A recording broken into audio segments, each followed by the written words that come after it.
It's not like I want to be that guy who sits in his room and just thinks to the world, you know.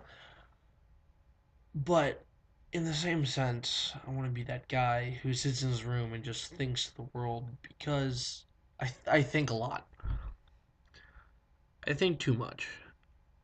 Not compulsively. I mean, it's weird to think that there's such thing as a compulsive thinker, but it's weird to see how little people put into their own lives.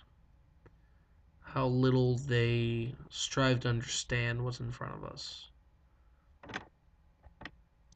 So if I have to think in this weird chaos of the internet, I will. I'm not saying nobody else does, but I'm not trying to come off as condescending or anything, but I mean, I've talked to people about this, and there are certain people who think a lot about the world. But if you ask somebody, how was your day? They're going to tell you good. They're going to tell you okay. They're going to tell you fine. They're going to maybe tell you stressed or, ooh, it's been a big day.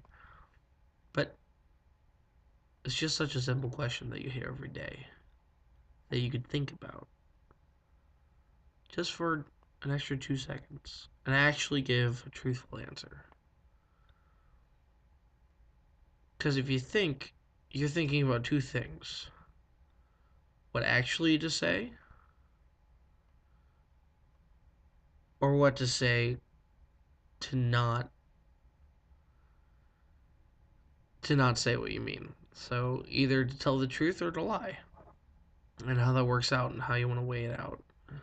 But then you get into, well, different degrees of lying. Should I say a dash of truth here, some lies here, and then how does that affect other people? And then we can think about, how does that affect them in a good or bad way, or is it, can it be nice but a good thing for them, or could it be mean and the good thing for them, or bad but nice still? This is what goes through my head, and I know I'm taking a lot of pauses here, but I'm not going to cut them out. I'm not going to be some fast webcam guy because I'm giving myself time to think, time to be truthful, time to make mistakes. Because in school and a lot of other things, we're told we can't make mistakes. But how else do you learn? And you can teach yourself so much if you just allow yourself to make mistakes and just think. And I'm not saying it's a hard thing. I think it's one of the easiest things in the world, but I know that so few people do it. Really, really.